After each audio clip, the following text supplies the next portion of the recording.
Hello everyone എന്തെല്ലാം welcomes to daily vlog series.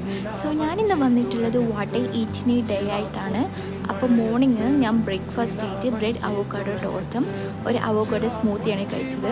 Avocado toast നല്ല taste ഉണ്ടായിരുന്നു and ഇതൊരു ഈസി ആൻഡ് ഹെൽത്തി ബ്രേക്ക്ഫാസ്റ്റ് ആണ്. അത് കഴിഞ്ഞ് ഞാൻ ഓഫീസിലെത്തി ഒരു എഗ്ഗ്, 2 ഡേറ്റ്സ്, കുറച്ച് നട്ട്സും കഴിച്ചു. പിന്നെ അത് കഴിഞ്ഞ് ലഞ്ച് ബ്രേക്കിൻ്റെ ടൈം ആയപ്പോൾ ഞാൻ ബിരിയാണി കഴിച്ചു. ഇതൊരു കൂന്തൽ ബിരിയാണിയാണ്, നല്ല ടേസ്റ്റ് ഉണ്ടായിരുന്നു. പിന്നെ കഴിച്ചത് മുസമ്പിയാണ്.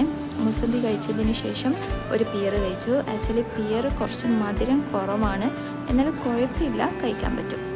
അത് കഴിഞ്ഞ് ഞാൻ കുറച്ച് റെസ്റ്റ് എടുത്തതിന് ശേഷം നാരങ്ങ കഴിച്ചു, ഓറഞ്ച് നല്ല ടേസ്റ്റ് ഉണ്ടായിരുന്നു, നല്ല മധുരം ഉണ്ടായിരുന്നു. പിന്നെ അത് കഴിഞ്ഞ് വീട്ടിലെത്തി കുറച്ച് റെസ്റ്റ് എടുത്തതിന് ശേഷം ഹാഫ് പീസ് വാട്ടർമെലൺ കഴിച്ചു. വാട്ടർമെലൺ നല്ല മധുരം ഉണ്ടായിരുന്നു. അത് കഴിഞ്ഞ് നൈറ്റ് ഡിന്നറായിട്ട് 2 ചപ്പാത്തിയും ചിക്കൻ ഫ്രൈ മസാലയാണ് കഴിച്ചത്. Thanks for